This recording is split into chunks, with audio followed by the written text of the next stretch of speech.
আজকে গার্মেন্টসের জরুরি নিয়োগ বিজ্ঞপ্তি। আপনারা যারা গার্মেন্টস সেক্টরে চাকরি করতে চাচ্ছেন, এই ভিডিওটি তাদের জন্য। শুরুতেই বলতে চাচ্ছি, নূরকন ও সলিন ইন্টারন্যাশনাল ব্র্যান্ড জরুরি ভিত্তিতে সুইং অপারেটর 30 জন, কারচুপি ওয়ার্কার 50 জন, এমব্রয়ডারি মেশিন হ্যান্ড 10 জন, অভিজ্ঞ কাটিং মাস্টার 5 জন।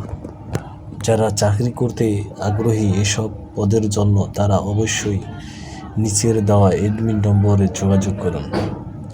আপনি এখানে প্রতি মাসের 1 থেকে 10 তারিখের মধ্যে বেতন প্লাস ওভারটাইম একসাথে পাবেন। এখানে সম্পূর্ণ নতুন লাইনের জন্য অভিজ্ঞ বর্তমানে দক্ষ লোক নিয়োগ করা হয়েছে। যারা চাকরি করতে আগ্রহী তারা অবশ্যই যোগাযোগ করুন এবং আমার ভিডিওতে কমেন্ট করুন। ইনশাআল্লাহ আপনার কর্মসংস্থানের পথ এখান থেকেই শুরু।